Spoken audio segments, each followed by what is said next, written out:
Hi, I'm Becca Otis from Five Lines Pottery in Indianapolis, Indiana. And I'm Ryan Durbin from RD Ceramics, located in Southgate, Kentucky. And welcome to Wheel Talk.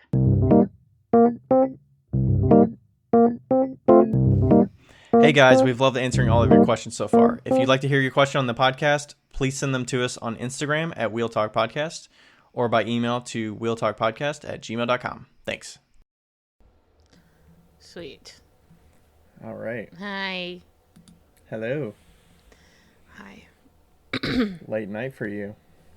It's been a night, man. Yeah. You had to push back our recording because I'm guessing you were in the studio from my selling your stories. Yeah. Well, Nice. What are you doing? today I packed up all of the stuff that I sold to Like Fancy Cup, the Fup the Date Fup stuff? Date that was like semi-successful, not really. And I mean, you sold like half of your Fancy Cups from what I saw. Like the fancy big ones. but like almost none of the small ones. Huh. Which is weird. Anyway. They'll sell. They'll sell at some point. But which is good too because then I don't have to make any more of the small ones. So I made a new batch of the big ones, Right. and they're kind of in production. But so I shipped all those out, or packed them all up. They're in my van, and then I was like, I have to fucking do this because yesterday I had a headache, like a bad headache, like a migraine headache, and it fucking canceled my whole day. At like 2, it was like at its height, and I just came home and fell asleep.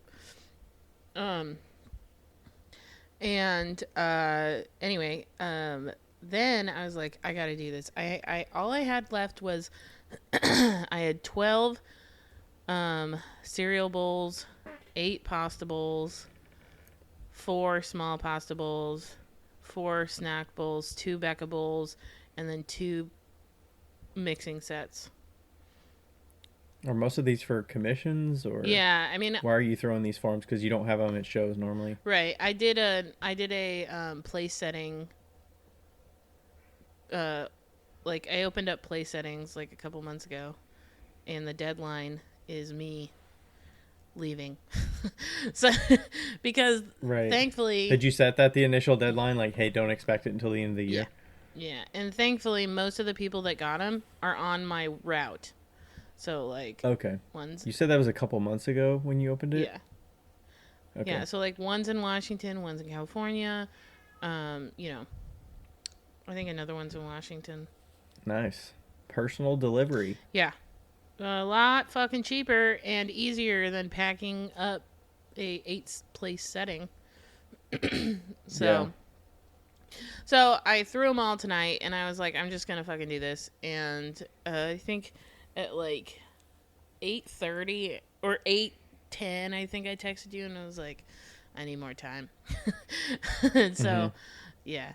But I got it all done. Nothing fell. No slops. Fucking perfect. And one of the mixing bowl sets is like fucking primo. Nice. Primo. The second Very one, nice. the bowl is not what I want it to be, but nobody would know. You know. Okay. Like nobody would actually know, but I wish it was a little bit better, but whew, I fucking love mixing bowl sets. They're the best. You're not really gonna have room to throw much of those. No. Unless you throw them in somebody's studio, I guess. No, I think I might. What I might do is gather orders for mixing bowls and just say deadline when they will be done is June. You know, so I have a couple months at my studio, and I can do them. But yeah. Okay. I have a slight question that's related to what you just said about the place setting. Okay, I'm ready. So there's a customer that asked me about a place setting, but it's on my carved stuff. And she's trying to get between an 8 and a 16-piece set.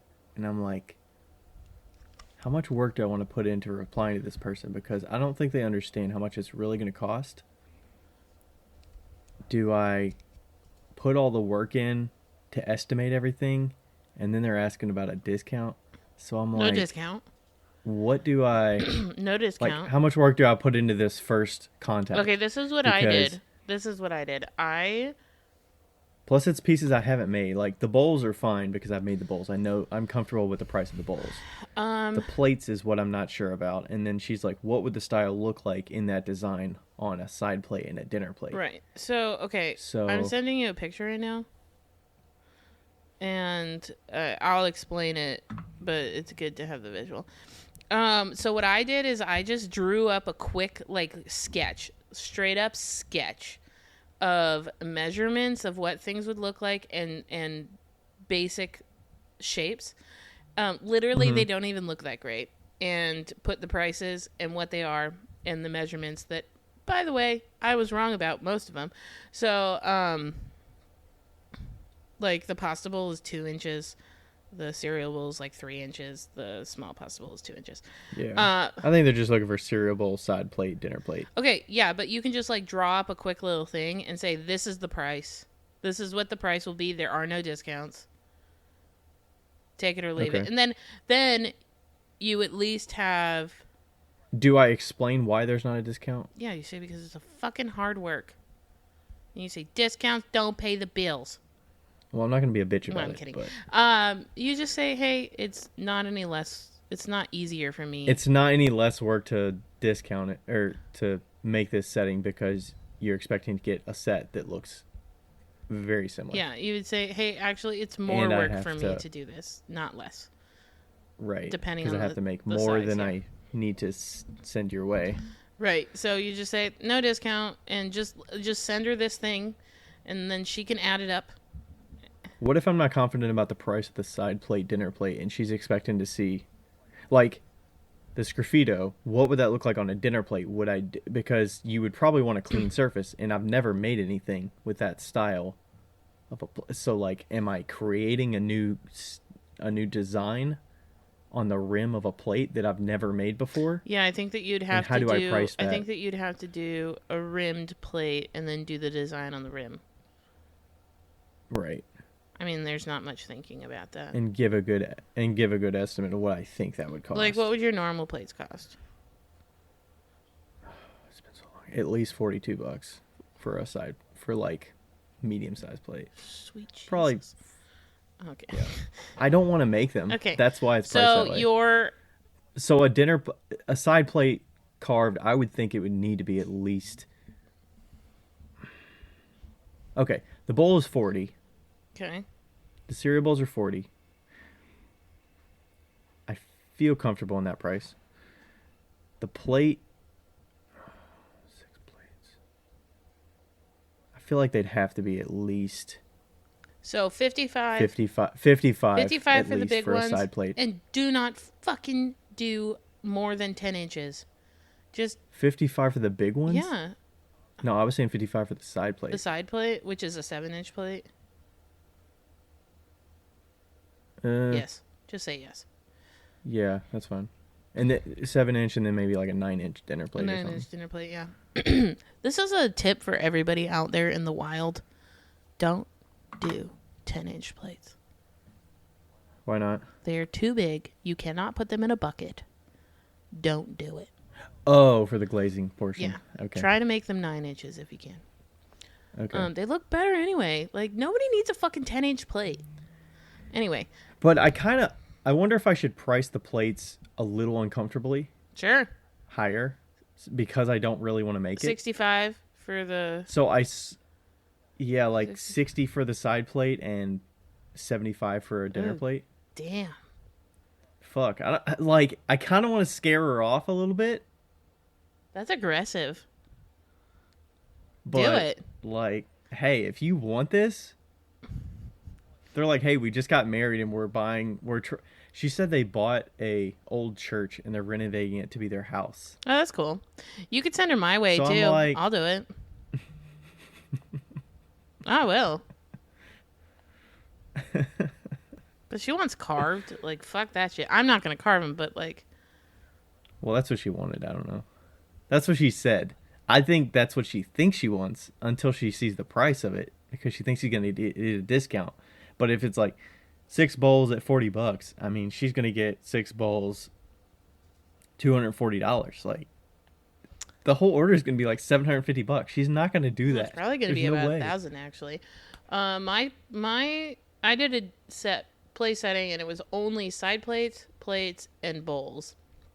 Sorry, 8 at a minimum is what she said. So. Side plates, plates, and bowls, set of 8, and this didn't even include the bowls. By the way, it was $500. That's so much money. Not as an artist, like, I'm looking at so much money coming my way. I'm like, I can't understand why somebody would spend all that.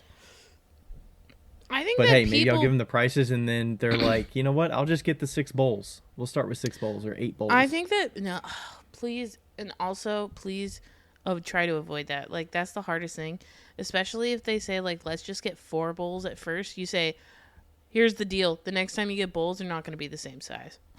Like, under guarantee it. Like, be like, it's not going to happen. I hate when people just add a couple. Like somebody emailed, because the bowls now, if I pull them off the shelf, they're going to be pretty close. Yeah, like because 2 I made years them from at now. the same time. Yeah, like 2 years from now, they're like, hey, you made me a play setting. Could you make, like, another one? We broke one. And I'm like, ugh. No. I can try. I made some for Brandon and Teresa, and they were completely different. Like, no. Right. It was horrible. Let's see how much a play setting is at Crate and Barrel. I'm going to guess no more than like $300. Well, I think you are... Like on the high end. I think you would be wrong. Okay, 16... Ceramic, right? We're looking. Just settle yourself. Well, I'm saying play settings can come in a lot of different... Whatever. Okay, Crate and Barrel. Crate and Barrel. Play setting. Okay.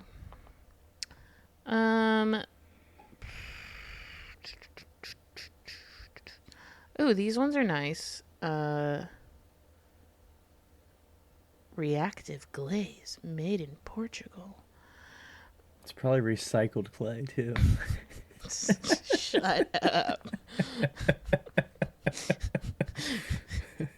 Made from recycled clay materials. Made from recycled clay materials. Leon Ford design, hand painted.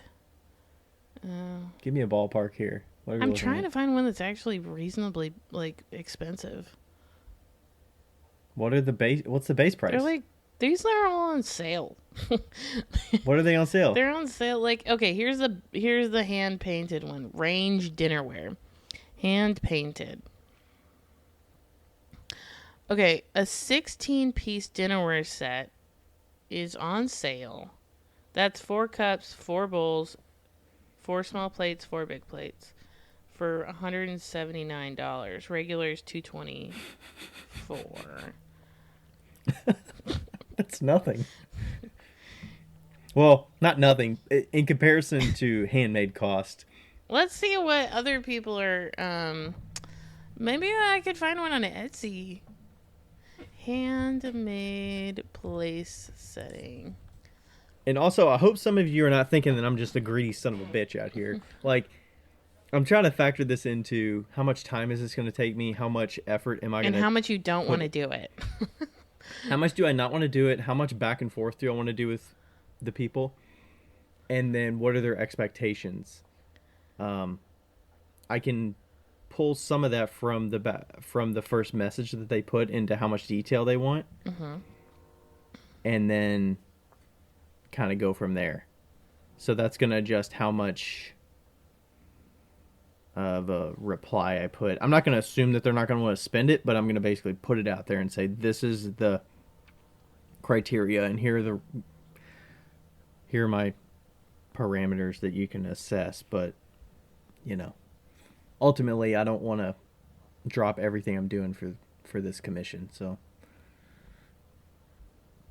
okay, go ahead. Were you looking at something else and getting some? No, I'm glad you did that. I'm glad you... Okay, let's do green. Okay, so I'm just looking at some lady's pottery account. And it looks like she's production somewhat. And looks like some nice classic country pottery. Salvaterra pottery is $35 for a dinner plate. Lunch plate is $28. Dessert plate is $24. Cereal bowl is $28, and 28 doesn't seem enough. yeah, I agree. What's the East Fork pottery? Oh, theirs is not that cheap. I know. Let's look at that. I want to say their dinner plate's probably $42 or more than that. I think it might be more. Maybe. I think it's more like 60. Okay. Alrighty. Plates. Okay. So the coupe, that's the big one, is $68. It's a plate bowl, isn't it? Yeah, the coupe is a plate bowl. The cake plate is $18. The side plate is $32. There you go. Side plate. That would be the salad plate, the small plate. The dinner plate is $46.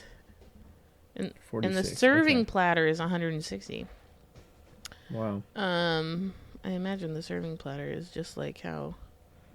Okay, and then bowls. Yeah.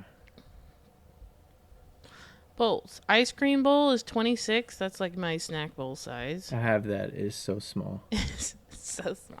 Or no, the ice cream bowl is more deep. I think I have the snack bowl or something. The ice cream bowl?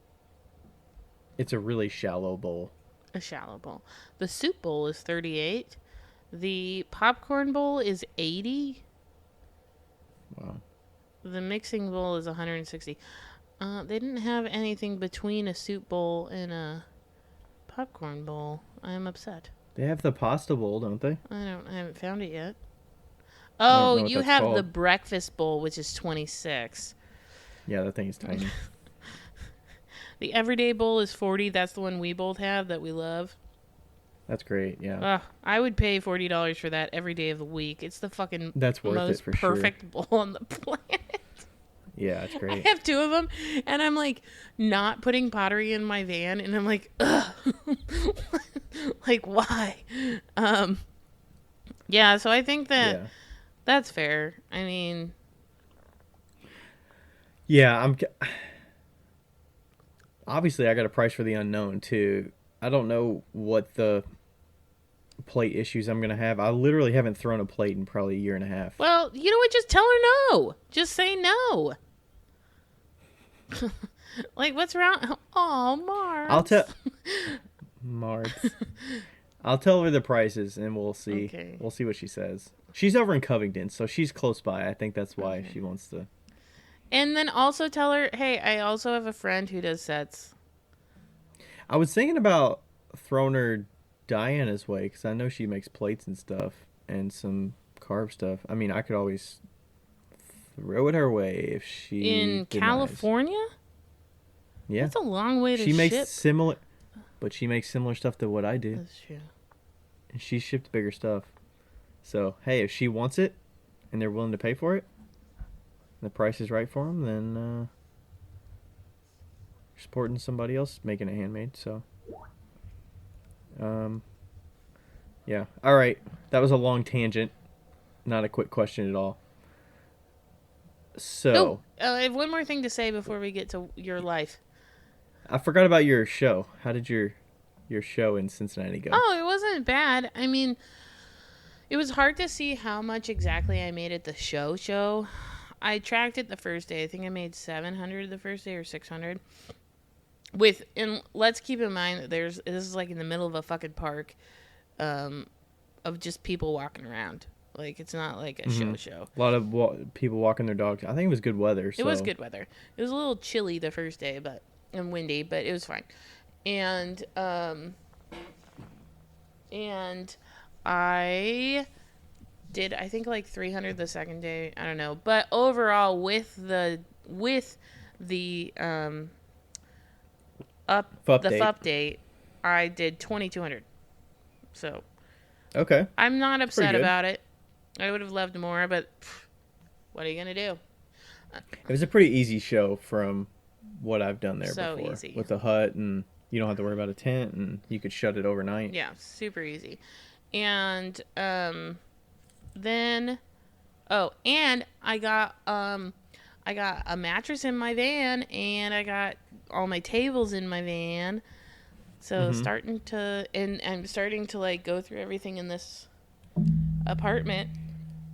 You still have you had two mattresses in your apartment, right? So it's not like you're sleeping on the floor right Yeah, now so while that's like in the there. way this works is that I had a tuft and needle mattress that I bought, and it's way too soft for me.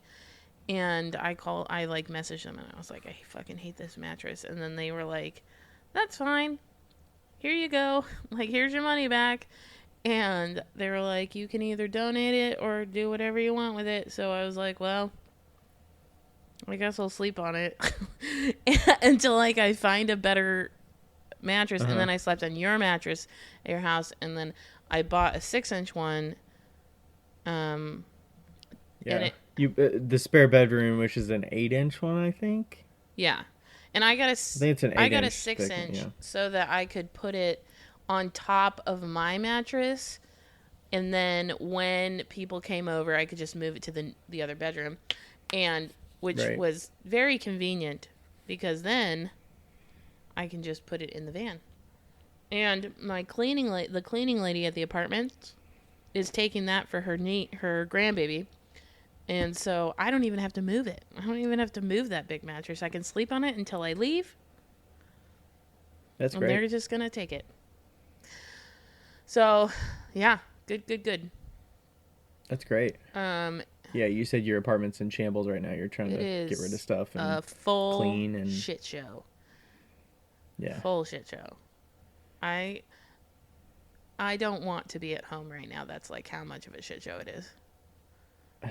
There's like cardboard boxes on the floor over there. There's a Yeah. cardboard box like just here with my like refrigerator. There's like things on the floor. It's everywhere. I haven't swept in like a week and a half. It's horrible in here. So that's Yeah. where I'm at. Okay. How are you? All right. So we did the Durban holiday party this weekend. It was pretty Yeah. good. Stayed up pretty late there. Played some euchre. Played some games and stuff. Nice. Um, do you play euchre? Have you ever I've played never played euchre? euchre. I've only played spades. Oh, we love I spades. love We were I gonna play love spades, spades. but it was like there's a lot of uh people moving around and going in and out and stuff. So it was spades is a little longer game. Euchre's a little less Okay. focused. You can get through a I've hand heard a it's little like bit a easier. really confusing. It's like a condensed Yeah. spades, but it's fun. We sometimes go to like euchre parties with friends, and everybody can play by themselves if they want, and you kind of switch tables and change Oh, partners, that's and nice. there's like a ultimate winner at the end. But so yeah, we should play it sometime. It's pretty fun. Yeah. I'd And never heard of then euchre until I came to Indiana. oh Yeah, really? it's definitely a Midwest thing. Yeah. Okay. Yeah, it's fun though. And then Sunday, got back Sunday, and we got a bunch of wood from my uncle, Mm-hmm. well, Rachel's uncle, and then some plants and stuff. So I backed my car down the side yard and offloaded it, and then I got stuck in the yard. And then I had to get it out, and Rachel was really pissed at me. So we were fighting with this fucking car. I tried to call AAA. They would not tow this thing out of the yard because Rachel was like, "We're giving up." She said they won't tow it because I put it there. It had to be through natural driving, or the car had to be Yeah. in not drivable or Yeah. something, like in a ditch through natural driving conditions or something Yeah. like that. And Which then car did you get stuck? the transit, Okay. Okay. because I brought all the wood. So it's only a 2-wheel drive, and it's front wheel Are drive. you fucking kidding me, Ryan? It's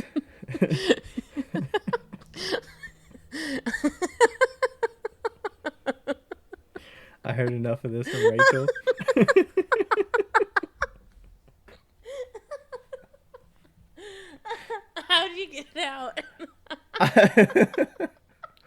So I called. So I tried AAA. They didn't do anything, and then Rachel was like, "All right, we need to like figure something out. We need to call a tow truck, do something." And then I was like, "Let me see if there's something else we can do." Because it's not like wet or anything. I called my dad, and he was like, "Well, I was just quick, right to the point. Like, hey, got a situation. This is what happened. Back the car in the back." And he's like, "Okay, well, now you know you shouldn't have done that. You should never back the car down. But okay, you know that now. Moving forward. All right, here's what you can do." And all this stuff. And then How far down basically, were you? it was right at the end of the sidewalk. So, like, right where it turns to the patio. Oh, sweet Jesus. Because we Okay. loaded all the wood onto the patio. Okay. Okay. So probably about 10 to 15 so from where feet I got down at a 45-degree angle? Ish. Okay. Trying to get the visual for Yeah. everybody here. Yeah, maybe like 40 degrees, 30, 35 degree. Okay. Still bad. Yeah. Okay. Yeah.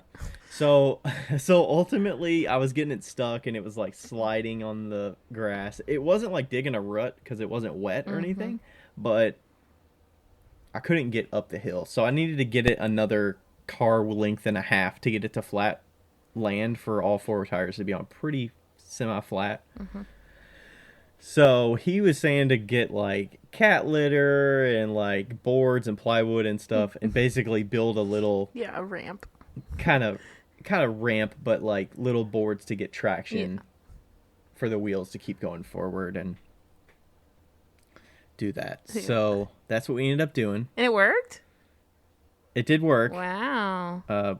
I don't remember how much we were struggling at first, but it was probably a 45-minute endeavor once we got home. All the range of emotions. I laugh because I've done almost the exact same thing except for it was in the middle of a lake. In a lake? It was in a dry lake, so it was in a salt flat. But yeah. Oh, It was okay. terrible. Somebody had to pull me out. Oh, yeah. I think why didn't luckily you we just were at pull the house yourself and we were- out? Could you have were you like Well, I don't have any rope, and also Rachel was not on board with trying to use another car of ours to try to pull out the other car when we don't know what the fuck we're should doing. have asked the She was neighbor like, next no, door. no, They got no. a truck. So, yeah, that was my next option. He was like, the other option you could do is see if the guy down the street that has the Tundra, the V8, Yeah. knock on the door, ask if he could help pull You me never out. know. If I need to get a chain or rope or something, we can get that. But It could have been the start of a beautiful relationship. so, I mean, I walk by there, I give him a little wave, give him a little, hey, how's it going, all the time. So we've got a little bit of, I don't remember his name, but yeah, ultimately I was like, hey, I put myself here, I want to get myself out. Also, I don't want to be like, hey, I'm a dumbass, can you help me? I've actually called somebody and said, I'm a dumbass. I'm so sorry. I mean, I'm like, I think I can get out. I get it. I learned my lesson. I won't do it again. But I want to get myself out. That is so funny. So yes, after probably 45 minutes, and it's already dark by this time. We got home like right when it was getting dark. Like Oh my God. 5:15, 5:30. Struggling for about 45 minutes, and I call my dad, figure it out, get all the wood, and then we get it out after another 35 minutes or so. Oh my God. It's like inching the car up, you get half a car length up, and then the boards were like sliding out under from where they got traction from the wheels, and then you gotta stop it, parking brake it, put more stuff under it. I wonder if you could have put Move it chains again. on it. I don't have any chains, but yeah, that would have probably been an option. It was just kind of slick, like they were just spinning on the. Yeah. It wasn't digging. It's anything. grass. It was just kind of sliding on the grass. It's grass. Yeah, so Literally right. like, wet. It's not wet, but it is wet. Grass. Yeah. I mean, it's grass. It's like So that it's was like an a eventful fucking Sunday. That's the slide. That wasn't the reason we didn't come to Amruta's after, but that was part of the reason that we didn't. We were like, okay, we're glad we did it. Yeah. But yeah, that was very eventful. I got an earful, second earful, and then we're all good. Was she like super mad? I would have been dying laughing. Oh, she was not laughing. Oh my gosh, that's so funny. I think it's funny how like different people approach different like problems. Well, she was like an "I told you so" and like give up, call the tow Yeah. truck, and she's like, "You're a cheap son of a bitch for not calling a tow truck." But I'm like, everything is not dependent on me being a cheap son of a bitch. Like that's not the driving factor of my decision making all the time. No, But it's like I can get myself. You're like determined at that point. I'm like determined, and I'm also more of a, it's gonna be okay. The car is not going Right. anywhere. Is like where is it going? We're gonna move it. It's 6 o'clock. Yeah. Like I don't need the car right Yeah. now. Worst case scenario, we call a tow truck and we get it out. But it was like 7 o'clock on a Well, Sunday. next time So call me because I have tow cables in my car all the time. I was thinking of calling you, but I was Yeah. like, she's probably over there eating dinner and stuff. I don't want to make her come and after. Yeah, I ended up sleeping at their house. They made me sleep there. Oh, really? Yeah, the problem is that like Amruta and Mitesh don't really know me, and so like they do, but they don't like. And so at like 11, I was like, okay, well I'm gonna go home, and they're like, no. And I was like, I can drive at night, I promise. And they're like, no. There's a mattress. I was like, fine. It ended up being totally Yeah, it's so fine. easy to chat with them for a long time. Yeah. So, and you don't want to like draw a line and be like, okay, I need to leave so I can get back by this time. It's kind of like let it roll and see how it goes and Yeah. enjoy the time when you can. Yeah. So that was a very eventful Sunday. That was my Sunday and big story of the week. Very, very exciting times. I did get in the studio some this week. I'm back to throwing on the wheel. I got 2.5 days of throwing this week, which was really nice. So it's nice to get more than, an hour in the studio to actually do something. Yeah.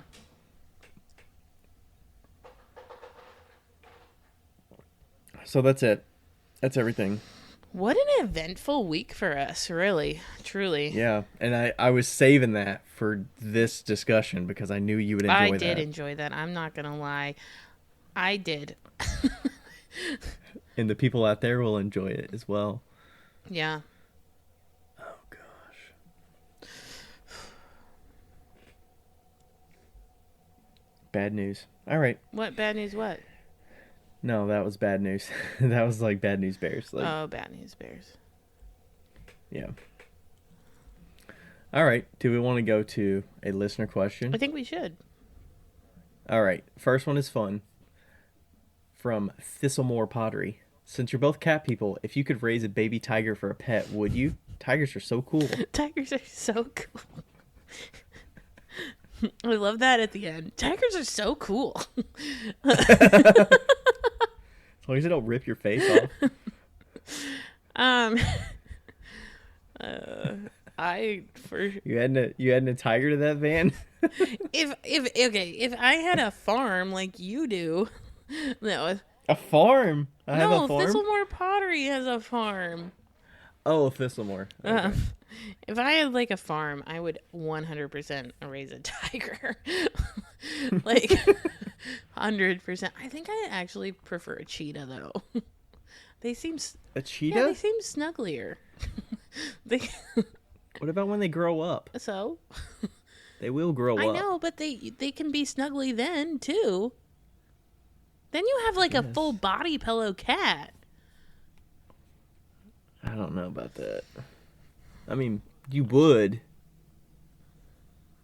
I just feel like it's not something you just leave from that. You leave the house and you just come back 3 days later, and it's Yeah. like nothing happened. Like you can't automatic feed a tiger. That's true. You gotta give them like steak. Yeah, how costly is that? I mean, have you seen the Tiger King? They're giving them like Walmart seconds, like expired Gross stuff, and terrible. Also, and they can't even keep up. So, well, they also had like if 200. okay, of let's. those I will say bitches. this: if I could have a tiger or a cheetah, and it didn't, like, it didn't. I wasn't like stealing one from the, you know, a sanctuary or something that they could yeah, enjoy their life. then like if it wasn't an issue of morality, I would have one. If you were saving it from a death or something, yeah, I'd have it. But if it was like how it is now, where they just have these like sanctuaries with like tigers, no.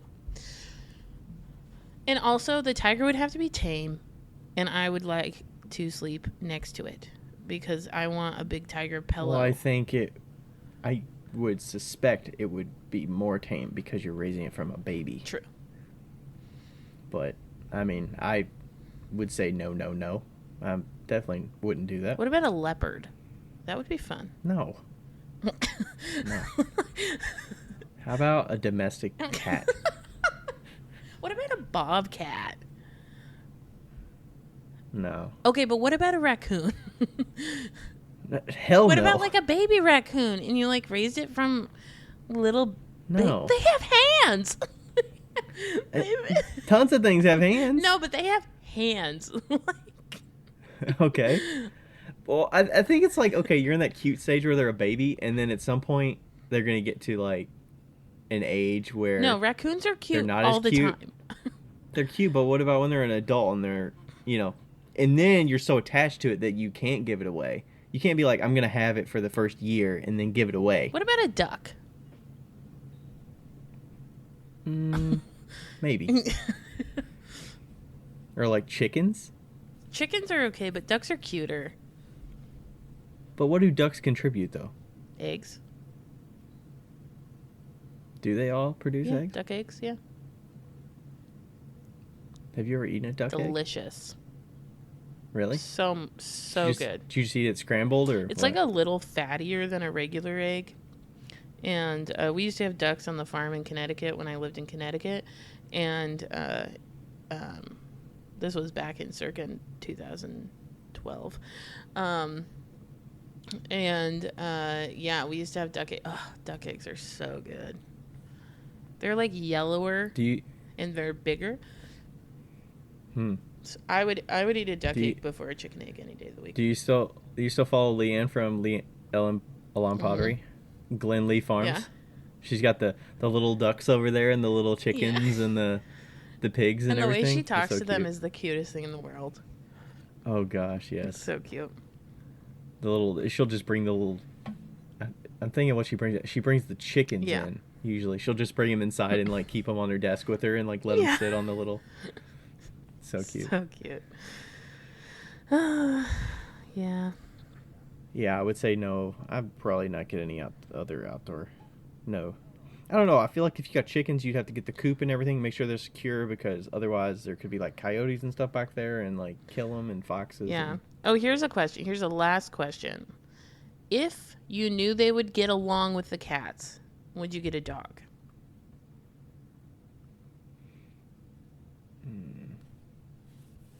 In our situation now, or you're saying like, would I ever consider getting a dog? I don't know that answer. I don't think. No, we don't want a dog. Okay. You're just saying, is it in the back of our mind at all? Not really. I was just like, is it a consideration? I guess. Not really. No. No. You guys travel too much for a dog. We don't. I mean, we don't travel as much anymore, but I just don't like having to take him outside at weird hours. You gotta feed him separately. You gotta, walk him and all that stuff. Yeah, that's always been my objection to dogs too. But I kind of think that Lloyd and a wiener dog, like a little tiny wiener dog, they would do well together. Yeah. Like a little baby wiener dog, like a little puppy. So cute. Yeah. Definitely like a smaller dog fan. Yeah. I like all medium dogs. And larger dogs, I'm like, no thanks. I like all dogs, but I've definitely... Dogs that are like just a little bit bigger than a cat. Yeah, I've definitely like increased my dog lovingness over the years. Now I just love them all. Yeah. Yeah, I appreciate other people's dogs, and when I go to their houses, I definitely give them some attention, especially if they have kids and stuff that probably don't give them enough attention. So I'm like, yeah, let me pet you, let me scratch you. Yeah. Me and Pip, Sarah Anderson's dog, have a special relationship. Pip loves me, and I love her. Yeah. Yeah, but I mean, she loves Merritt too, so well, Merritt, she loves Merritt more because she lives with Merritt. But yeah. Okay, let's go to the next question. This is from the Clay Garage. Yeah, these are going to be kind of the topic for the day ish. Yeah. Kind of related to selling at shops and dealing with shops. So, go ahead. I found. Did you just find that and you're like, what is that? I just found medicine in my pocket. I wonder when I put this in my pocket. Do you know the medicine? It's not some random pill that you found. It looks like not ibuprofen, but the other one, the Aleve. Aleve?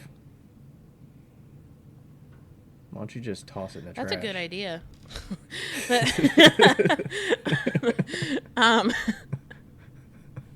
Oh, I know when I put it in my pocket. Anyway, okay, so this is from the Clay Garage. The Clay Garage. A local store wants to sell my stuff, but also wants me to make a soap dish that only she can sell.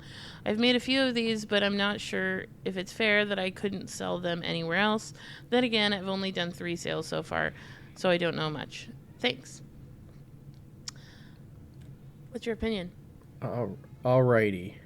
I do see a valid point in shops wanting to sell something exclusive because it's, you know, if somebody asks for a soap dish, you can just be like, well, that shop sells them for me. Yeah. I would think it's more appropriate to sell a soap dish in a certain color only at that shop. I don't know design. Yeah, some kind of texture or something that's specific to them. Maybe you apply the glaze a certain way or only use certain glaze colors that they sell, which is pretty much what I do with Indigenous. I only sell black and blue stuff there. I can sell my own black and blue stuff, but that's all the colors they have because it works for them. But yeah, I don't think them telling you can't make and sell your own soap dishes is a little. They can do it. Pushing it. They can do it. It's called private labeling. But if you've never sold before, sold before, and if it's a small shop, I would say that that's not okay. Like that. Yeah. They can't sell anywhere. You know. I would say only she can sell. What I would say is this. Say that you will like make this soap dish for her, and she's the only person within the county that can sell the soap dish, or within the state, or within 500, 100 miles. Let's look or whatever. I'm gonna look up her account and see where she's at. That's what I would probably do, is put like a space limit on it. Mm-hmm. What if you don't already sell at other shops? Would you just say, unless there's other shops that are interested, and I'll consult with you before, or something like? I guess. Like, is it a custom? Maybe you're going a little piece. Like, I've made custom stuff for shops, and, like, I didn't sell them. The thing is, like, would you want to sell the soap dish? That's the question. Because sometimes... Yeah, would you want to make it for yourself? And yeah, because sometimes the things that they want you to do are ugly. And you're just like, sure, I'll make that. And you're like, I don't want to make it anyway. Would you be fine with that, putting your name on something that you don't aesthetically like, but they like? I don't put my name on anything, so yes. Well, if you did put your name on it, I would be fine with it. Okay. Just because it's like... Would you still have to you would still at a base level like Yeah, I mean, like, somebody likes it, but... And make it worth your money? Yeah. I don't know. I mean, like, I don't have a problem with not having to sell him anywhere else, but that's all up to you, you know? Like, I have a very different perspective because that's how production pottery kind of works, you know? You make it, and then you find somebody that's willing to buy the amount that you're making. Yeah, and you also just don't get the credit, or you don't, like, get to do, you know? Some people have their own designs, and that's the way it is. So then it sounds like I would lean toward wholesale if I could. Would you encourage that, or yeah? I mean, Obviously, if I think it was you're always wholesale over consignment. if it was any day. absolutely do not do consignment if it's the only style of soap dish that they have. It has to be wholesale.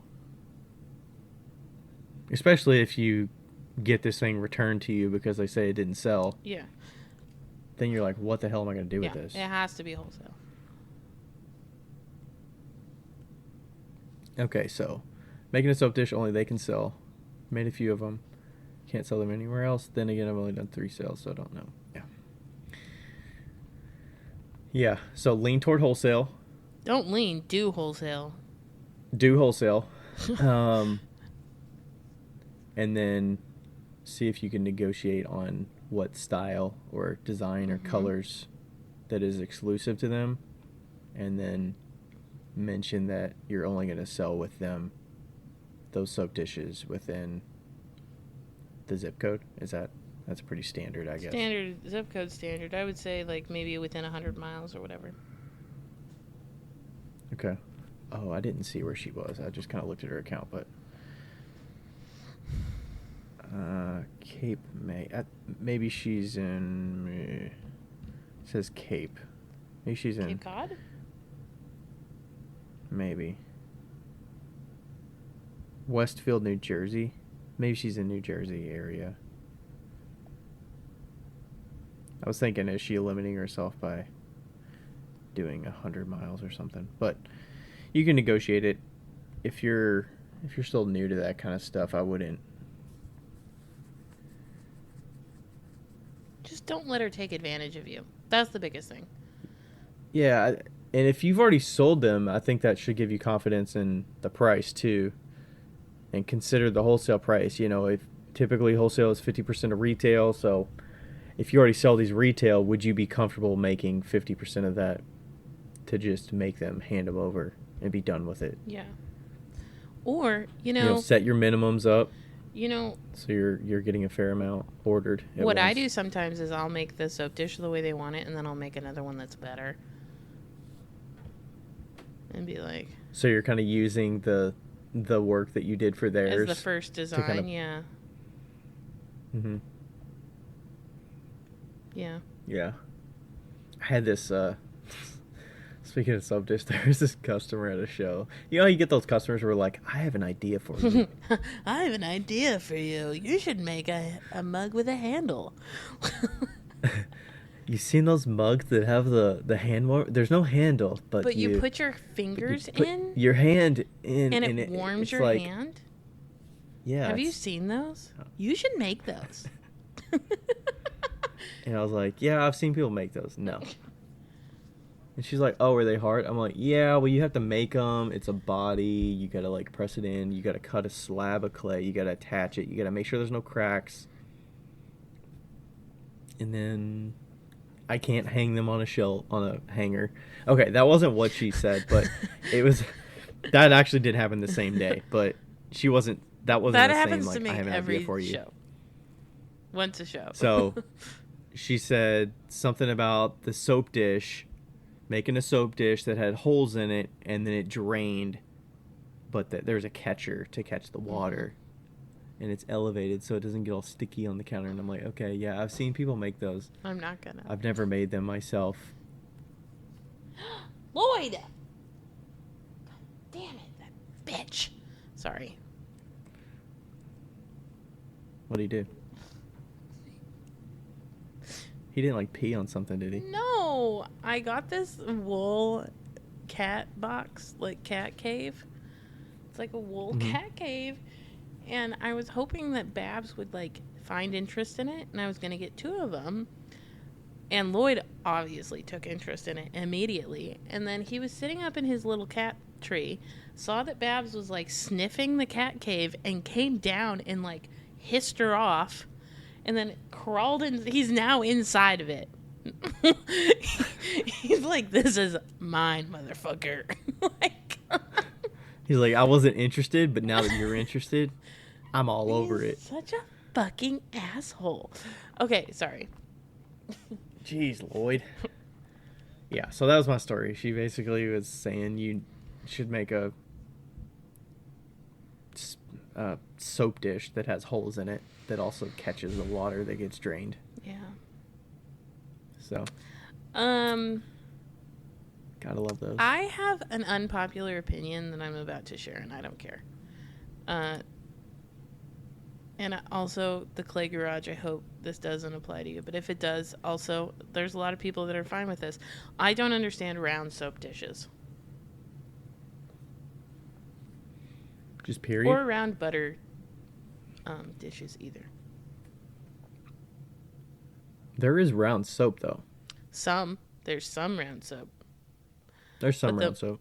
majority of soap is square. That's true. And all butter is is rectangular. Does all butter come that way? Okay, except for Amish butter. But I don't know. I've always bought the stick butter, so I don't. all butter is in squares. Rectangles. Okay. Yeah. I feel like we're trying to stick a round peg in a square hole. I think it's for efficiency. You throw on the wheel, it's round. Why do you want to add steps to make it something? Or just don't make it. I mean, I get it. Well, I mean, I market my things that you could use it for soap, but it's like, I'm just giving them another option to think about. I know. Yeah, so. I wasn't talking about you. Yeah. I was just talking in general. It doesn't make sense to me to have a round soap dish, and it doesn't make sense to me to have a round butter dish either. I think it's just a dish that can be used for that if you want it to. Sure. Do you see a lot with the holes and things that are round? I feel like most of those are square or like slab bill, and they're I see a lot of textured slab and bill ones. They're more square. Generally, they're not. But also, I've seen some that are just straight. They're slab built, but they're almost flat. There's no lip to them or anything, and then they have the holes in them, so it sits on there, but it doesn't like contain much because I guess it kind of channels into the holes and drains out. But it also matters if you are like a wet soaper or not. You know. Definitely, yeah. Some people are wet soapers. I'm not. I'm a dry soaper. Pet peeve of mine: wet countertops and wet sinks. Like not inside the sink. Yeah, I get like that, outside. But like the wet counter. Like, what are you doing? Are you shaking your hands off like this when they're still wet? Like, what are you doing? Well, okay, I will. It's like a wet dog was in there and just shook off. Like, what the fuck? Today I was washing my hands in the bathroom at the bar that's connected to our studios, and the water pressure was so aggressive that when I was like washing my hands, it was like splashing everywhere, and I was like, ugh. So I had to turn down the water pressure, but. I think that's an answer for what are you doing?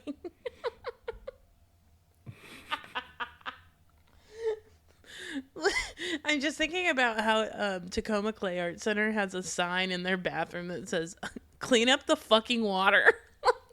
Like, I don't think it says fucking water, but they're like, clean up the water. Don't be an idiot. Like, I get like a small sink with not much ledge, but if there's like a countertop and there's water all over it, also, like whatever, I get it. Some water's gonna drip on there when you're going to the towel, Yeah. but don't like not even shake your hands off into the sink. but also, can we talk about how faucets have not figured out how to be like in the middle, The right distance away from the wall. That's the worst. Let me just rub my hands up against the sink. No mind that there's a whole 10 inches of sink it's like between me and the faucet. That you can, let's have the faucet about 3 inches into the sink when it's, a foot across. Yeah. I have to rub my hands against the back wall of the sink to get them all the way wet. Absolutely ridiculous. Abso-fucking-lutely ridiculous. Ours is kind of like that. Yours is kind of like that. But, I mean, like, you can't find a sink that's not. Like, good luck. It just depends on where they put the holes for those faucets and things. Like, it has to, I get it. It has to be a certain distance away because when you're underneath the sink, you can't really, Yeah. you don't have much space to be screwing things in and tightening those faucets onto the countertop. But the length of the spout can totally vary. Yeah. Anyway, we should probably go to another question. Yes. Okay. This was from Gandhi Clay Company, or Gandhi Clay Co. How do you approach stores about carrying your work? It terrifies me a little. So, I haven't done this in a while, but I I think it's just usually the stores will either have just a contact email. Mm. I think you need to go into it like confident in your work. Don't have shame about, hey, don't tell this like, hey, I've never done this before, but I'm interested in selling in your Mm-hmm. shop, whatever, whatever. I think you need to phrase it as, I really enjoy your shop. I think my work would be a nice complement to your aesthetic, and I would hope that your customers would love it. And kind of phrase it that way. And I would love to partner with you. Kind of phrase it like a Mm-hmm. partnership. That way, it's you you're not necessarily going to be as much of a headache for them, but like you'll be pretty low maintenance for them, I guess. And then give them, a link to your website or a link to your social media so they can see a gist of what you make and decide whether it's worth it or not. I don't know how much of the back and forth is gonna weigh on their decision. I think ultimately it's going to come down to your work. If they like your work and they think it would fit well with what they offer, Mm-hmm. I think they're more likely to, say yes. But also some places are not in the right like time or business model to do commission work or consignment Mm-hmm. work or wholesale. Like they're just not even thinking about that, or they've never done that agreement with people, which has its pros and cons. So that's what I would say first. Have you approached stores or anything? I feel like you haven't sold consignment, but I've done a lot of approaching. yeah. Approaching has been, yes. Okay, I have a few suggestions actually, especially if you're terrified.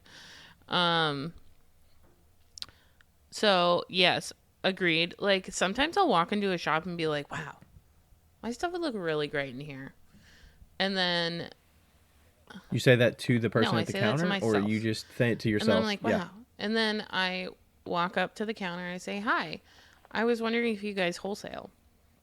And they say yes or no. If they say no, I say bye.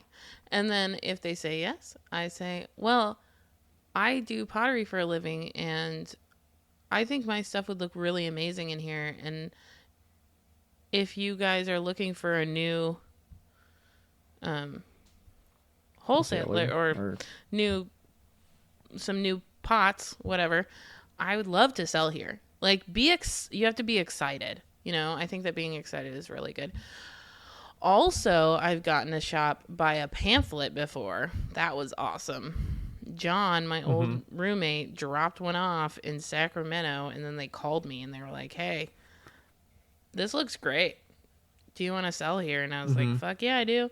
And that was a great wholesale account. Super good wholesale account for me. So you don't have to make a whole book. That's what I did.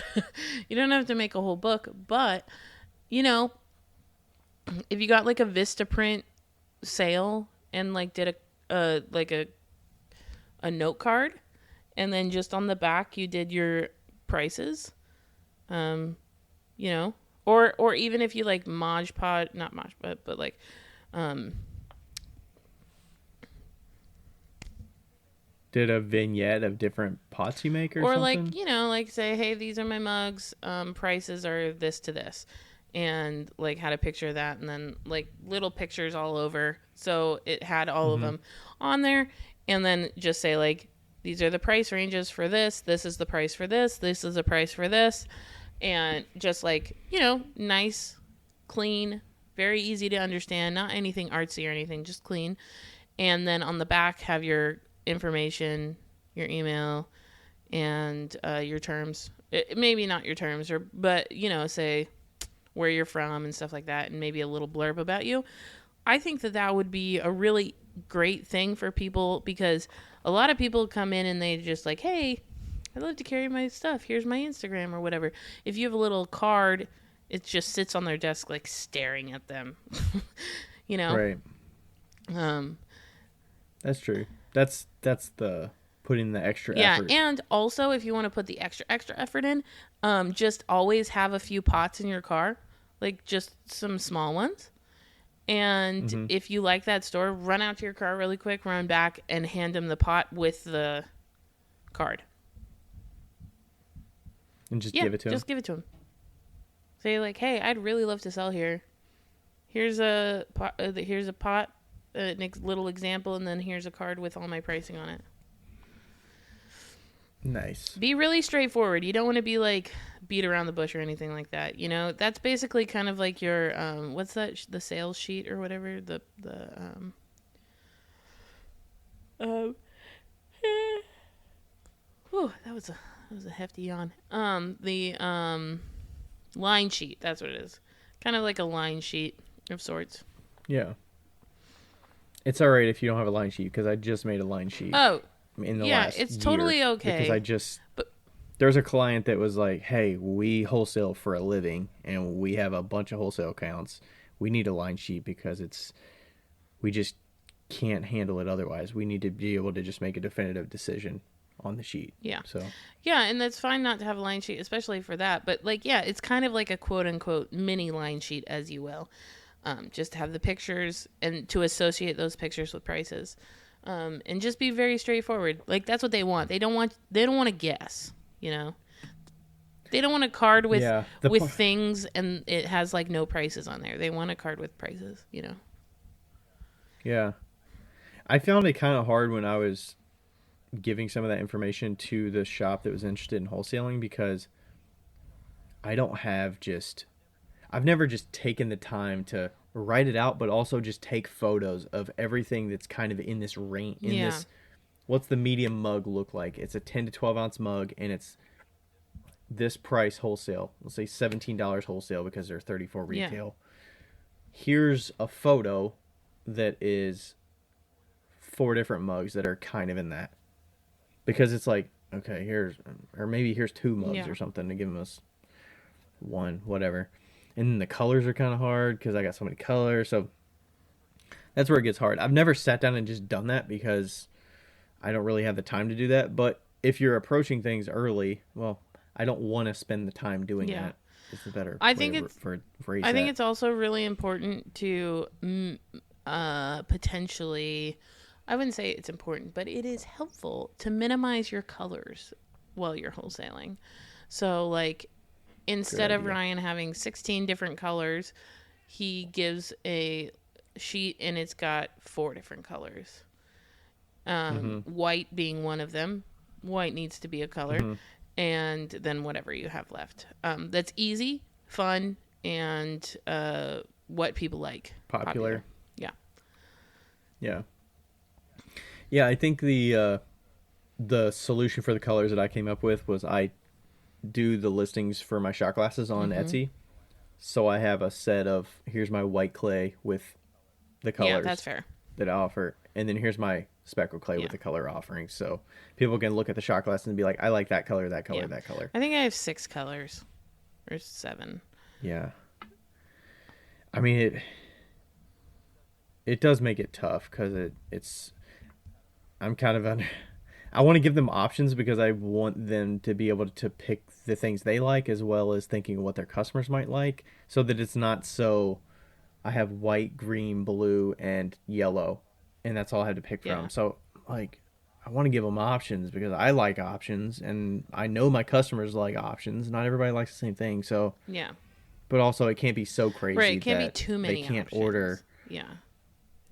Then they only want to order 2 of a color, and it's kind of, then it becomes kind of tasking when you get to glazing and you've got to do 2 of this color, 2 of that color, 2 of that color, 2 of that color. So, I would say another benefit you have if you're still early on and you're reaching out to shops. I know you're kind of scared about it, but the thing that's working on your side, which Becca was kind of talking about, was you have hopefully more time and focus to get your ducks in a row before, so you can build your confidence of putting that work in of here's all my here's all my information about the prices and everything, and just having that ready to go. Whereas somebody that is being approached from a shop, like if I get approached from a shop, I'm probably not going to respond to them unless they're specifically looking for one or two different things that I can easily answer back. If I don't have a line sheet ready, then I don't really want to nurture that and spend all that time to figure out what they're looking for exactly, and like color options. And I don't really have a lot of time to just play around Yeah. with meeting the customer or meeting the wholesaler kind of in the middle or more on their end. Yeah. So Oh, also going to shows is a good way to have people approach you. I have a fun little definitely. story about that of what you shouldn't do. Um, I went to the Bloomington show. That was the one that I did really well at. And I got an email 2 days ago. 2 days ago. The Bloomington show was about It was a month about a ago, month I ago. think, right? Yeah, I got an email 2 days ago saying, "Hi, we really loved your stuff and we'd love to have you in our store. Blah, blah, blah, blah, blah, blah." Did you remember talking to them? Did you get their I don't card? remember talking to anybody. That show was a fucking blur. Um, and Because it was it really was busy. really busy. And I remember giving my card to somebody, but I can't remember. I mean, I gave my card to a lot of people. But they must have had to really search because I don't put my email address on my cards. So Mm-hmm. they had to have looked me up. They really wanted Yeah. you. So anyway, they gave me all this information that I didn't read, and then and then, and then they say, "We'd love to have your work. If you would like to participate, we need to know by December 7th." They emailed me on the 5th. "We need to know your What? answer by December 7th, and we need the products by December 9th." In our store in Ohio. Did you just reply back? Ha ha. No, I didn't. I was like, I No. replied back, that timeline doesn't work for me, but if you'd like to wholesale in the future, I'd be more than happy to. And Oh man, that and timeline she is was like, "Well, ridiculous. now we just do consignment." And I was like, "That's great. I only wholesale. Bye." Like, Oh my isn't that time? gosh. So they were expecting to consign stuff. They went to a show, let's say early November, mid-November. It's December 7th right now.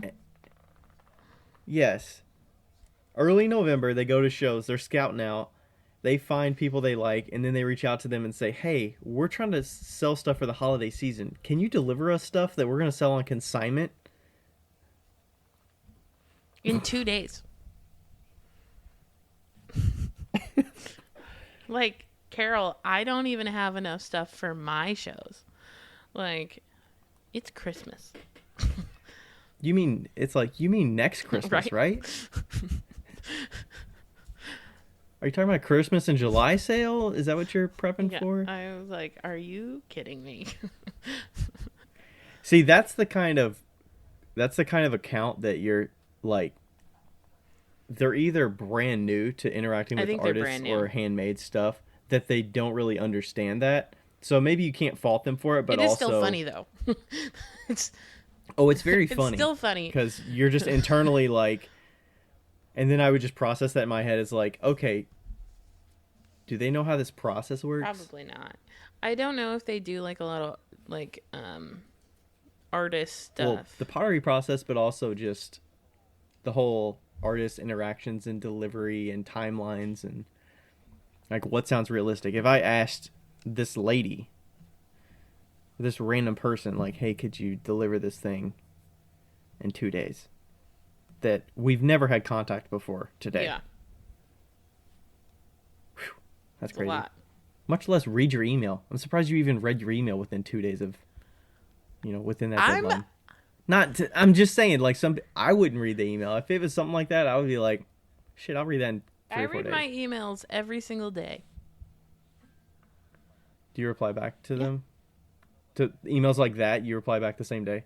Yeah, because it's easier to be like, it's easier to reply in 2 minutes than it is to not. Like, I'll I forget always him. I always wonder I always wonder if stuff like that where you could put in a lot of effort to reply back, like this lady with the wholesale, not the wholesale, with the commission order. Like I'm gonna sit on that for Look, a day or oh, there's she bads. hates me because I I'm gonna picked her sit up. on that for I'm gonna sit on that for at least a day or two because I kind of need to think about it in my head if I really want to do it, as well as what details I want to provide, so that I give them enough so they don't. So it's not like a hitting the ball back over the Yeah. net back and forth. But I feel like you were pretty definitive with that Well, email and also with the specifically. timeline where I'm at right now, it's like, no, I'm not doing any. I'm not doing anything. Like, I don't want to put my shit in any store right now because I'm Right. leaving. like, Right. like, That was an easy answer for like, you. no, Yeah. that sounds terrible. Yeah. Man. Yeah, but I would agree that those shows I've gotten at least 3 accounts, like wholesale accounts from Yeah, shows. lots of wholesale accounts from shows. Yeah, Yeah, they're great. I mean, they go around to these art shows and they're looking for stuff that's unique and yep. handmade, and most of them are local. It could be like one of them is a small town in Kentucky and they got the oil bottles, and you know, that was a good little hey, we'll meet and make it easy. They let me pick what I want to make color-wise, and Mm-hmm. they just pick how many they want and paid on time and all that good stuff. So plus, I think if they see consistency and they see kind of the range of what you can do, that probably gives them a little more confidence. Yeah. But yeah, if you can, I think if you can show them kind of what you're made of a little bit with how prepared you are, how organized you are, Mm-hmm. making sure you can answer those questions as best you can. And if you can't, don't feel like you have to commit to something right on the spot. And then you seem like you're flip flopping or something later, or Mm-hmm. you get into some agreement that you're not really comfortable with because you didn't want to risk losing it. Yeah. So, Let's do our last question. Let's wrap it up pretty quick. okay. It's already 11:30 because we started late. Yeah. So 11:40. Okay, are you ready? This one's a good one. Yes. How The last one's It's anonymous. anonymous. How to deal with rejection. I just got an email that I'm not accepted into a Christmas selling show. I want to say this was probably a few weeks ago, so it's when we did the anonymous question asking. So it's probably right in the thick of Yeah.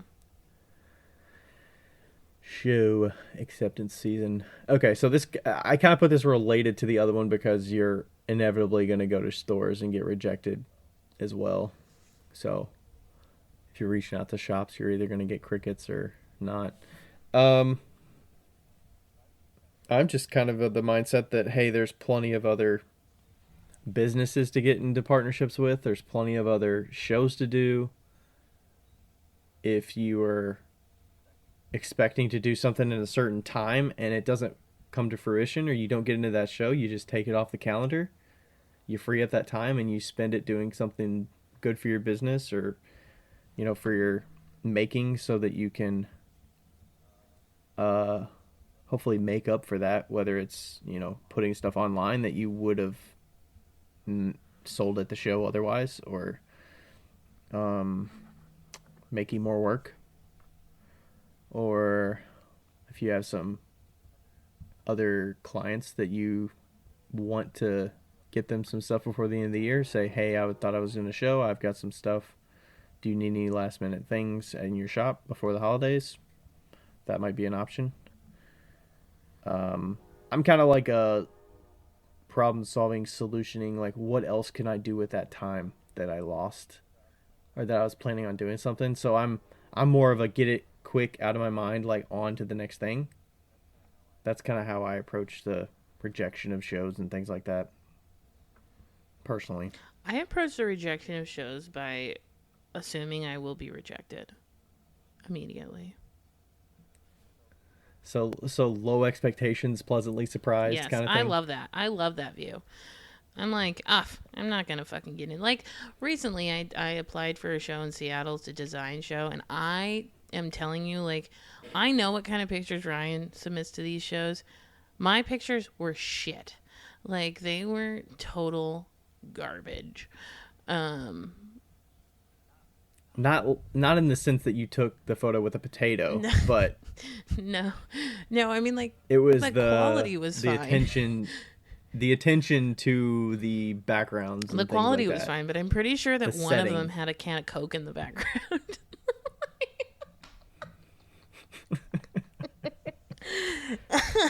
Anyway, so I was. Yeah, most of the shows that I apply to, I do either the gradient background or I do the wood tabletop with the wood Yeah. background. Or you can get those kind of replica surfaces where you can get a Yeah. certain marble or whatever, and they just look more like a setting. It's not like you're setting a scene, but Yeah. there's attention to the background and the And my floor. application basically just said the audacity. Like it just came in with audacity. Like just flaming. You were like holding your piece with the studio in the background that was Yeah. blurred, Yeah. or I think you had stacks. You say you had Mm-hmm. stacks of the fancy cups or pots on Yeah, the and with shelf my dirty studio in the back. with the wall Yeah. behind it, which is not. I mean, that's not bad. It shows a gamut of the colors, but I mean, obviously, you probably wanted to put that on a Yeah. nice table with a wall right against it that's not got Right. clay So on it anyway, or my whatever. approach to that is to think that you're not going to get in at the beginning. That's my best advice is to be like, I'm not getting into the show. And if you do get in, you're Mm-hmm. like, fuck yeah. And if you don't, you're like, meh. You're like, meh.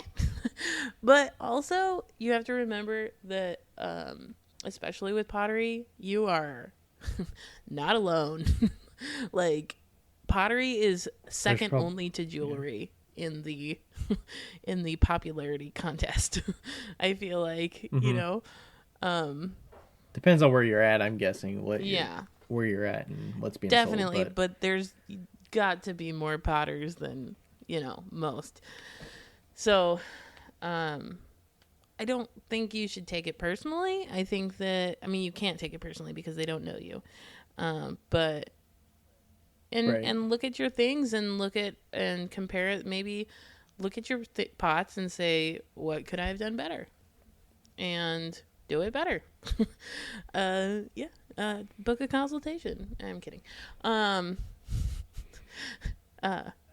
That's one thing I wish there was more information about was what people apply with, like Mm, photos and what kind of words they use in their applications and things like that. I mean, I don't really care that much about the artist statement stuff, but seeing what photos people submit with and what got in and what didn't get in, I think that would be a nice use case of yeah. understanding how much the photos weighed on the Right. jurying. And it's totally different based on the show, but that would be a cool use case to Yeah. see what people are submitting with, because I feel like it's a black box.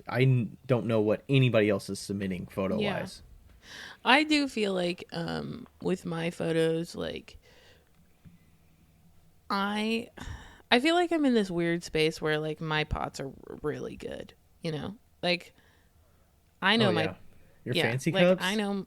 Like you weren't submitting photos with tumblers in there, No, right? You were just I submitting was just fancy submitting cups. fancy cups. So like I know my pots are really fucking good.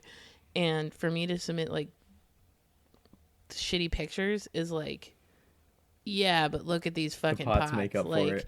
and like they get a picture of your booth too, and it's like the booth looks great, you know? Oh So yeah, like that I know. I know that that's what saves me, but like, the boot. Yeah, that's a good point. The booth. A lot of the shows nowadays will ask for a booth shot. If you're doing Zapplication yeah, route, a lot of those will. If you're doing some of those where you apply on their website and you give them your social media and your yeah, website, you're probably not submitting a booth photo, and they probably don't care about that as much. They care about the aesthetic of your yeah, work and how it fits in with the vibe of the yeah, market or the show. yeah. But back to rejection. Also, I think that if you get rejected and you're feeling particularly down, sorry, it's very chilly in my apartment. Um, particularly down about it, get some alcohol, eat some potatoes, make a night of it. Maybe have some nachos. Like, watch some, like, One Tree Hill, and just, like, get it out of your system. And then the next day, go at it. Onward and upward. Onward and upward. Yes. And I would say, cast as wide of a net as you can with the shows. Don't necessarily bank on expecting Yeah. you apply for one show and you only get into one It's show, or you don't get into that show. Apply for, 3 or 4. Yeah. And if you get it, the best case scenario is, what's the big deal? You apply, maybe you spend $25 for an application fee. And then you say no. Sorry, I got a better one. And then you say no. I mean, Yeah. hey, that'd be the best option if you get to pick between the shows you got accepted to on the same weekend. Or you pick, and then hopefully you don't overexert yourself. You pick too many and you're like, I'll be fine, and then you don't have work for them and you have to drop out last minute. I mean, commit accordingly. But over apply for shows. Don't go crazy, but over apply so that if you get rejected from one, that's expected. And then you can pick the ones that you have on the table and do your best to and also sell it those. Also, like, remember that sometimes it doesn't make any sense. Like, Why you get rejected? Like Broad Ripple. Okay, the Broad Ripple Art Festival, by the way, Sarah did do it last year. But Merritt applied and she didn't get in. Merritt's stuff is fucking bomb as shit. It is so cool. And, like, she didn't get in, but Sarah did. They're equal. I would, right. like, Pretty close. Yeah. Like, they're different styles, but they're the same thing. Like, it's both Sgraffito. And Merritt's is, like, artistically impeccable. And Sarah's is very quirky and still very amazing artistically. But yeah, like, keep that in mind. Like, people that are fucking baller don't get into shows. Like, yeah. And I think some of it factors in, and some people could say this is bullshit or not, but, shows that have been around, a lot of people sell at the same show year after year. And if they like the person, they've got good rapport with them, they know them, they're kind with them. That's why you should be kind with the organizers as you do shows, so that you have a better, maybe leg up, but a better chance of being in their good graces for the next year. Like, don't be a problem child, or else you'll be known as a problem child and maybe be a reason that you would not get accepted. But, like, people stay around year after year if they're available to do it. And maybe that shouldn't mean all the spots are taken, but maybe 75% of them are returning artists, and then 25% are reserved for new people. So maybe that's like the Sarah Merritt thing, where they only had so many spots for new people, and it came down to a coin flip, and Sarah got in and Merritt didn't. Right. So that's where and it's very subjective of who picks who and who gets in and who doesn't. So, I mean, it could factor into whether the judge had a good day that morning when they were picking it, whatever. Yeah. So, definitely don't take it personally. Just think of it this way. You're not applying for college. This is not college. And you got rejected from some colleges. I know you did. I did. I didn't get into... I think I only applied to 2 colleges or something. Way to shoot for the stars, Ryan.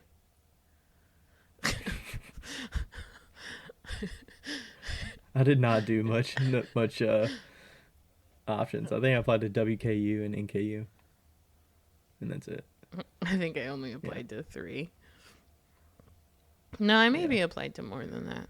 I applied to Cal State Fullerton, Cal State Long Beach, and Cal State Poly Pomona. I didn't get into Long Beach. That was my first pick. Have you applied for shows that you've got rejected in before? Like reapplied for them? I don't know. I can't remember. Yeah. I definitely have. The show that comes to my mind that I've got rejected for at least twice and waitlisted. I think I got rejected once and I got waitlisted twice. Was the Louisville Cherokee Triangle one. And I'm considering applying for it this year, but I'm not sure because it's like a late April. It's right there when Spring Fair is, so it's right when shows start. So it'd be my first show of the year, but it definitely puts a taste in your mouth of, do I want to apply for it again? Do I want to try for this again? I kind of want the satisfaction of like What getting if I in. apply for it and I get in and you don't? I'd be like, do it. I never do as good at Louisville shows than I expect. I don't think the buying public. I Maybe I'm think just that spoiled you with are spoiled Cincinnati. with Cincinnati. I don't think that you realize how spoiled you are with Cincinnati. Then it's like, why would I leave outside Right. Cincinnati for shows when I don't need to, other than I can sleep at my parents' house? Yeah. You know, and I feel like it's a good enough show and a good show, like Yeah. established one in the area. So also, I would use it as a little advertising for Backyard Craft Mm-hmm. Show. So I'd be like, hey, here's a bunch of Backyard Craft Show Yeah. set. Come to this. So yeah, but it does. I do remember that. Yeah. I do remember getting rejected and waitlisted. Yeah. You know, it does sting, but hopefully you got other options out there that you could weigh and see if they Yeah. work out. Yeah. I got accepted to the Bloomington Christmas one. Deanna got waitlisted. Or maybe rejected. But then she ended up going, which is really interesting because her stuff is fucking bomb. And like, yeah. I wonder what goes into it. I wonder if Mm. they're saying, we only have X amount of potters, and they're trying to get a cross section of different types of Right. pottery Well, or she's decorative technically stuff. jewelry, I guess. So, Oh, okay. So, yeah, I mean that I've been on this side of actually planning the Spring yeah. Fair event for multiple years. So, I've been on the side of dealing with artists and back and forth, not jurying them, but just getting people Yeah. applied and looking at the type of work and organizing where they should go in the lot and all that stuff. So there's a lot of planning that goes into that, and yeah, it's a lot. So Anyway, keep your chin up. Remember that you can't succeed without failing. definitely, Not that Ryan knows that, but you can't succeed without failing. you never fail. You're like a What are you talking about? I just fucking stuck the van in the fucking yard. You tell me I didn't fail? I mean with pottery. You're like a fucking unicorn. No. I think I put some work into improve my chances of having good opportunity. I think I improve my opportunities on the table so that I make for a good recipe of success. I guess that's an iffy way to say it, but also just being there year after year. Like Oh some yeah, of the that is shit big. Yeah, you got to do it. that helps because there's some shows. I mean, I sold like 400 bucks. The first West Side Market I sold at might have been 400 Yeah, for bucks. sure. Hey, I put in my licks. I got my repetition in there. I've probably sold it 12 or 15 of them Yeah, now. for sure. And then the last one I sold it was like 3,000. So Yep. Repetition is a big it takes thing some time. for sure. Just getting into people's eyeballs over time, and then they're like, "Oh, my friend got me this," or "Oh, I got this. I got spoon rest from you last year. I'm loving Yeah. it." Got quite a few of those. So, yeah, good luck with the shows. I know we're pretty much after show season by this time. By the time it comes Also, out, but do you know what's worse than like not getting in a show is getting into a show and then fucking like tanking it. That's way worse yeah, than not getting in a show, I think. Is showing up and fucking just doing shit. I wonder how much. I wonder how much we get out of going through that. Besides just saying, "Hey, I'm not going to do that show again." Like, what can you do yourself? Like, are you assessing yourself? Are you assessing the I think it customers? Like, depends. what do you gain out of that show? Do you say, what could I have done better, or what could I have displayed better that maybe was better for this audience, or Yeah. besides like I'm never going to do this show again, what research could I have done to pick a better Yeah. show, or could I have known that it was going to be like this? I always say go to a show before if you can. Yeah, or like only go to shows that have good word from people you know, like, or like other Oh potters, yeah, that other potters are other like, Potters yeah, is this is big. good. Because you can't. Also, with the shops, if you sell in shops, like ideally you'd want to see other handmade stuff in there. If there's Yeah. other potters in there, if you've got peers of yours that sell there, like if there's somebody that you're saying, hey, they wouldn't be selling there if it wasn't good for Yeah. them. Like they do this for a living, so if they're gonna take it off their plate if it's not working for Yep. them, so that's a good option. You could also look at other people's sites and see where they sell and see if there's some options, some cross pollination here. Mm-hmm. Mm-hmm. If there's some shops that may cater to what you do or work with what you make. So same with the shows. Look at other people's shows that they're doing, Yeah. and I have a list of every single show I've done since I started selling on my website. If you go to my events, past events, every single show is on there. Jesus. I basically just I keep the current year and then I put the current year in my past events, and then I just take it off the top of most current, and then I just put it on the Yeah. top of the previous, and then they just reverse Yeah. chronological. So yeah. All right. Anything No, else? I'm freezing. You're freezing. I don't know why. Is it colder in there than in the other room? I don't know. I mean, like, I keep it at 68. Do you still keep your fucking No, windows open? windows aren't open. I keep it at like 68. Maybe it's just me today. I don't know. Usually I probably have like a sweatshirt on. This room is bigger. God, it's so Yeah. fucking messy in here. I mean, those floors are concrete Floors are concrete. too. So Though I'm right by the fucking brick. Ceilings are 12 foot. Like this, Jeez. there's no way to like be warm in this place. I mean, there is if I like up the heat, but I'm not gonna do that. So put on a sweatshirt. Your house is cold Soon as you're gonna shit. be- It's 68 in here now. Balls. I disagree. You know why it's so cold upstairs is because you don't have any fucking curtains on those windows. Oh, the main floor, the living Yeah. room area. Yeah, we don't want You curtains don't though. want curtains. Well, yeah, I don't want. I don't think she would I want don't curtains know. though. I mean, she would like the warmth, but I mean, the view is part of the reason we bought the house. So Yeah, but you can't see outside when it's dark. yeah. I don't know. Oh, there's plants against the windows too. Some of the plants might get caught up or whatever, but I don't think the curtains are gonna happen.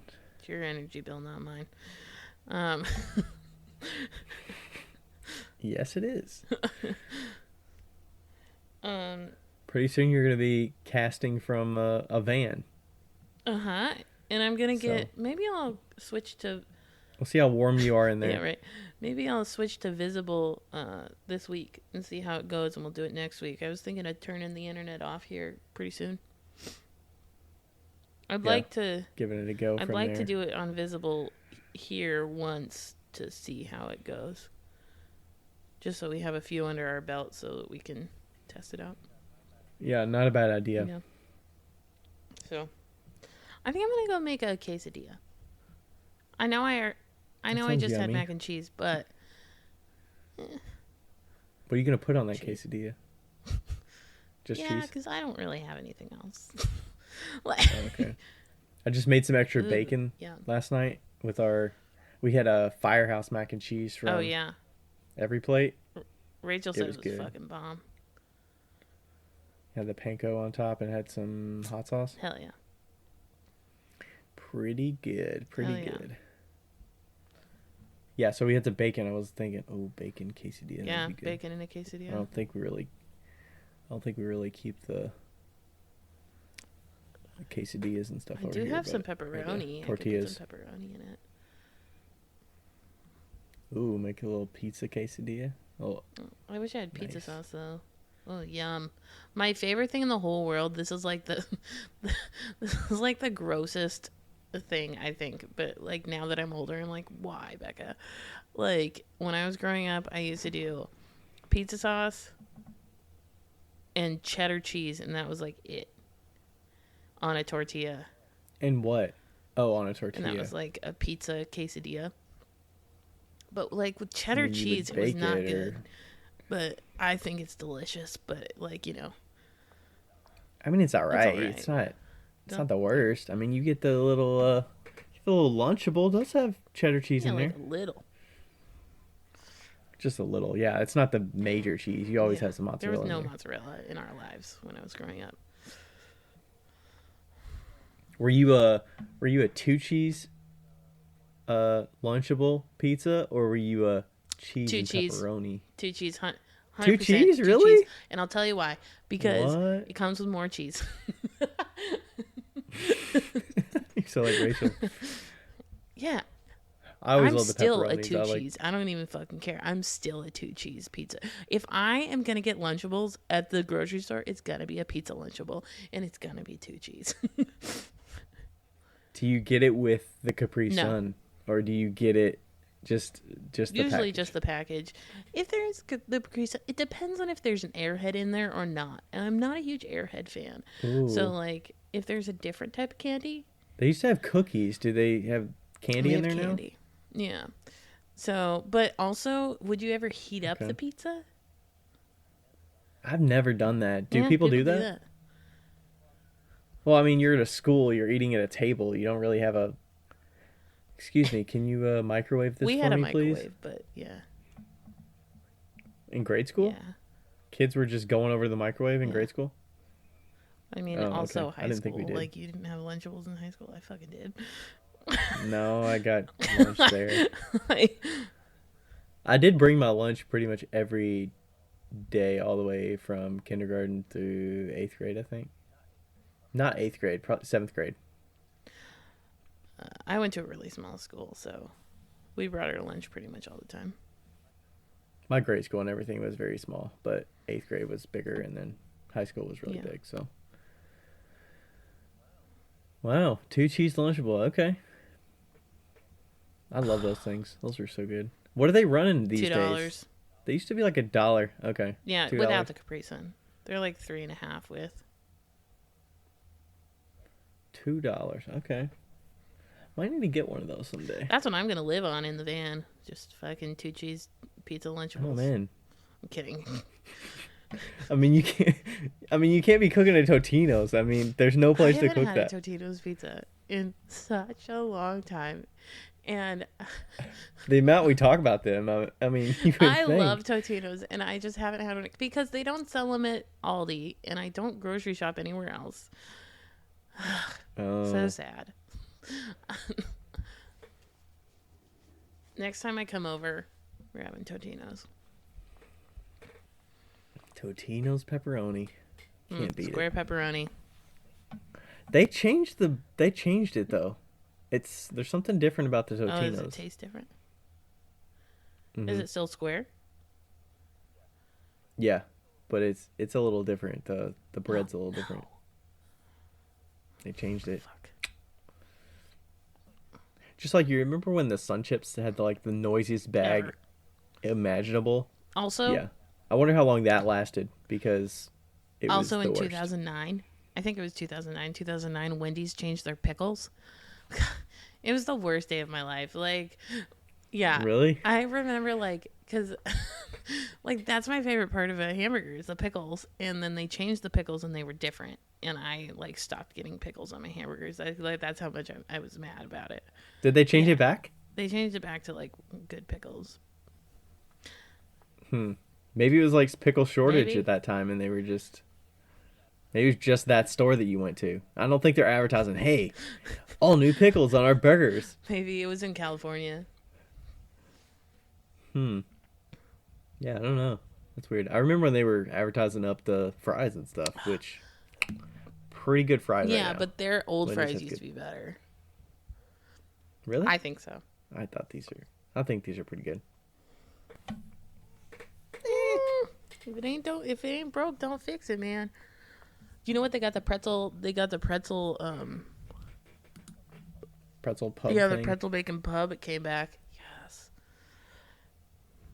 Pretzel bacon pub. Pretzel bread, That's a burger, I'm bacon, guessing, right? chicken patty, cheese, and cheese sauce. They do have a burger version. Chicken patty Yeah, the is chicken fried. patties. Well, you can get it fried home. You can get it home style. You can get it grilled, or you can get it spicy. Oh, I used to get that grilled chicken from McDonald's. They don't have that anymore. Erica said they don't. They stopped selling it in COVID times, I think. The grilled chicken. I don't remember what it's called. I think it was just called a grilled chicken classic or something. I only get chicken nuggets at McDonald's. I'm gonna be honest. I've never had a burger from McDonald's. Never had a Big Mac? Never had a burger. Wow. Big Mac. Somebody told me that it tasted like cardboard, my brother. So I never wanted one. Well, I mean, it's a cheap burger, so what can you expect? And now that I've gone this far, I can't. It's just the same thing as the Diamond Core Tool situation. I can't. But you've never tried it, though.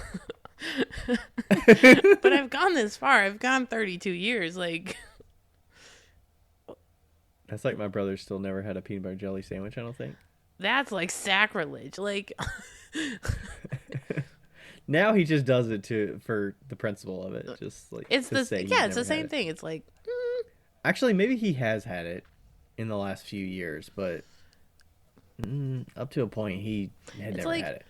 When I was growing up, we had these, I think I've said this before, but we had these blue and red plastic plates that we would put our paper plates on top. And they were not, and I texted my mom and asked her if she still had them. She's like, fuck no. And then she goes, I think they were just like cheap Rubbermaid plates or something like that. And they were like the ones that came in the camping kits that were like different colors. But not like the ones with slats that you put the paper plates in. It was just a fucking plastic plate. Oh, just a plate. So we had a stack of these under the sink to put our paper plates on, and they were red and blue. Okay, I have never. You could have just eaten off of them, right? Yeah, but then you'd have to wash it.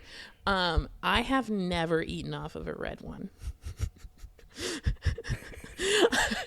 I've directly, or you're saying every time you got a plate, it was always the blue every time one? I got a plate, it was always the blue, and I've always ever gotten a blue plate.